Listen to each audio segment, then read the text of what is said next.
Bienvenidos a Psicología de la Historia. En el día de hoy vamos a hablar de los desarrollos que tuvo el conductismo a partir de los años 50. Lo primero que tenemos que entender es que se trata de un contexto histórico marcado por el fin de la Segunda Guerra Mundial y el comienzo de la Guerra Fría.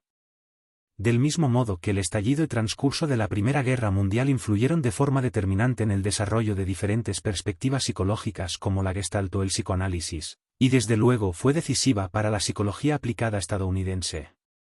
De esta forma tenemos que la segunda mitad del siglo XX es una época de proliferación de una variedad de perspectivas psicológicas, entre las que podemos contar diversos desarrollos del psicoanálisis, la aparición de la psicología cognitiva, que marcaría un antes y un después en la historia de la psicología, y la crisis y reajuste del conductismo, que es de lo que vamos a ocuparnos en este vídeo.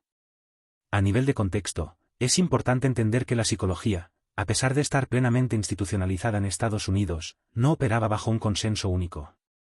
El acento experimentalista de la Asociación Americana de Psicología, que exigía al menos una publicación científica para ser miembro, hacía que muchos psicólogos aplicados se percibiesen en desventaja y apartado de esta institución. Por ello, en 1938 habían creado la Asociación Americana de Psicología Aplicada, que se uniría a la APA en 1944. Sin embargo, el cisma no quedaría completamente cerrado, ya que en 1988 se crearía la Asociación de Psicología Científica por parte de aquellos psicólogos más experimentales que no se sentían totalmente representados. Además de lo anterior, la psicología comenzaba a reclamar más y más espacio para ocuparse de la salud mental. Si bien los tratamientos psicoterapéuticos, y la psicología clínica en general, estaban bajo la hegemonía del psicoanálisis, es a partir de los años 50 donde se genera la terapia de conducta por parte de Eysenck y Walp. Además, a partir de los 50 hacen su aparición otras perspectivas que pretenden independizarse tanto del conductismo como del psicoanálisis, es decir, la corriente humanista. Como bien dice Tortorsa en su Historia de la psicología de la posguerra puede definirse por su gran desarrollo institucional, el fuerte peso de las aplicaciones técnicas, la incorporación de lo profesional en las organizaciones académicas. En resumen, un evento múltiple que se mostraba de una forma bien visible, proliferación y progresiva superespecialización de cátedras, de departamentos, de revistas, de congresos y reuniones, incluso de sociedades científicas, y en el número de psicólogos y trabajos.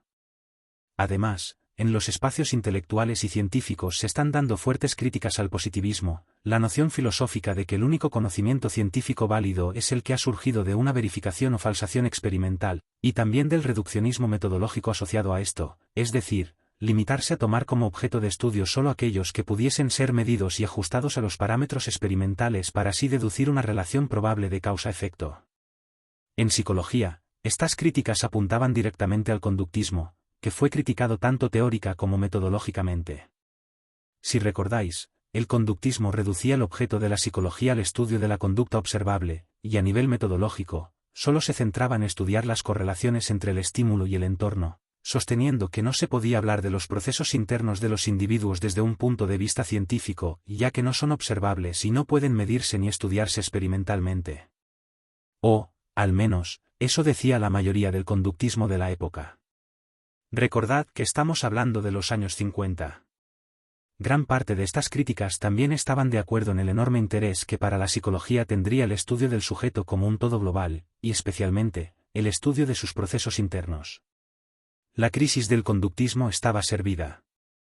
Después de todo, el conductismo había fracasado a la hora de formular una teoría general de la conducta. Diferentes variantes del conductismo, como la de Skinner o la de Guthrie, situaban diferentes leyes básicas del aprendizaje como principio general del comportamiento tanto animal como humano. Como ya hemos mencionado, la crisis del positivismo, y también de las explicaciones del comportamiento basadas en el funcionamiento del sistema nervioso, llevarían a un mayor interés hacia el constructivismo, la noción de que las personas generamos de forma activa nuestra percepción del entorno. Si hablamos de la percepción, el conductismo no era percibido como poseedor de una teoría de la percepción lo suficientemente sólida. Se les acusaba de tener definiciones de estímulo demasiado ambiguas, y empezaba a darse mucha importancia, como hemos dicho, a un estudio de la percepción que tuviese en cuenta la interpretación activa del sujeto además de la información captada por las vías sensoriales. Esto hacía que teorías del aprendizaje y la inteligencia que pusieran el acento en un sujeto activo y en perpetua interacción con el medio, como la de Piaget, comenzaran a tener mucha influencia. Además, y a pesar de las contracríticas del conductismo, muchas voces argumentaban que el condicionamiento, tanto el clásico como el operante, era insuficiente a la hora de explicar procesos mentales superiores como las funciones ejecutivas.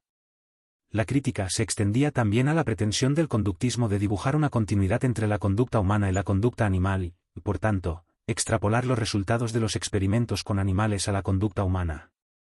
Esto llevó al desarrollo de nuevas posturas teóricas dentro de la psicología. Un conductismo que antes era hegemónico dentro de la disciplina y las instituciones psicológicas, se veía retroceder ante el rechazo del reduccionismo estricto, el interés por estudiar las variables internas no observables, y también por el afán de recuperar para la psicología un abordaje de la subjetividad que se encontraba en manos del psicoanálisis. Esto precipitaría la aparición de la psicología cognitiva, cuestión de la que no podemos ocuparnos en este vídeo. A lo que sí podemos atender aquí es a la forma que encontró el conductismo para hacer frente a esta crisis. El reajuste interno de la psicología conductista. Una rama del conductismo siempre se mantuvo firme en su defensa de los principios de Skinner. Su núcleo intelectual era Harvard, y quizá sus integrantes conocidos sean Eisenhower, quienes aplicaron los principios del condicionamiento operante al tratamiento clínico, generando la terapia de conducta. La rama del conductismo, la que intentó realizar un ajuste interno, es conocida a veces como conductismo de tercera generación. No hay que confundir esto con las terapias de tercera generación. Se trata, simplemente, de que se les considera la tercera generación de conductistas, siendo la primera Watson, y la segunda los desarrollos del conductismo entre los que se encuentran Hall y Skinner. Este reajuste interno del conductismo, entre cuyos principales exponentes podemos contar a Spence, Miller, o Sears, estuvo definido por una continuidad con los principios conductistas básicos, pero también por una apertura y flexibilidad en sus planteamientos. Quizá esta sea una de las razones por las que, con el tiempo, sus posiciones se acercasen a la psicología cognitiva, siendo una importante influencia en la aparición del enfoque cognitivo-conductual, tan extendido hoy en psicología. Este conductismo de tercera generación intentó abordar temas que habían sido tratados por otras perspectivas, como la Gestalt, o el psicoanálisis, manteniendo el aprendizaje como proceso explicativo básico de la conducta. De la imposibilidad de generar una teoría general del aprendizaje pasaron a formular pequeños sistemas capaces de ser aplicados a áreas concretas de la conducta. Además, trataron de acercarse al estudio de la conducta social humana y al estudio de los procesos mentales superiores. Aunque se trata de una perspectiva plural, podemos hablar de una serie de coordenadas comunes de este reajuste del conductismo o conductismo de tercera generación. En primer lugar, la intención de explicar los procesos mentales superiores en términos de un organismo reaccionando a su medio, es decir, en términos de estímulo y respuesta. En segundo lugar, para esta perspectiva, las respuestas centrales del organismo están controladas por los estímulos periféricos. Estas respuestas centrales, a su vez, controlan las respuestas externas observables del individuo. En tercer lugar, consideran los procesos centrales características propias de los humanos, y los responsables de que la actividad humana sea más compleja que la de los demás animales. En cuarto lugar, consideran los procesos cognitivos superiores relacionados con el aprendizaje, cosas que, por ejemplo, siempre fue negada por la vieja psicología experimental. Por último, existe un reconocimiento de que la conducta encubierta, esto es, los procesos simbólicos y de procesamiento de la información, que no son observables, tienen una relación importante con la conducta observable y manifiesta. Hasta aquí el vídeo de hoy. Si te ha gustado, por favor, dale a me gusta y suscríbete. Nos vemos en el próximo viaje en el tiempo por los caminos de la psicología.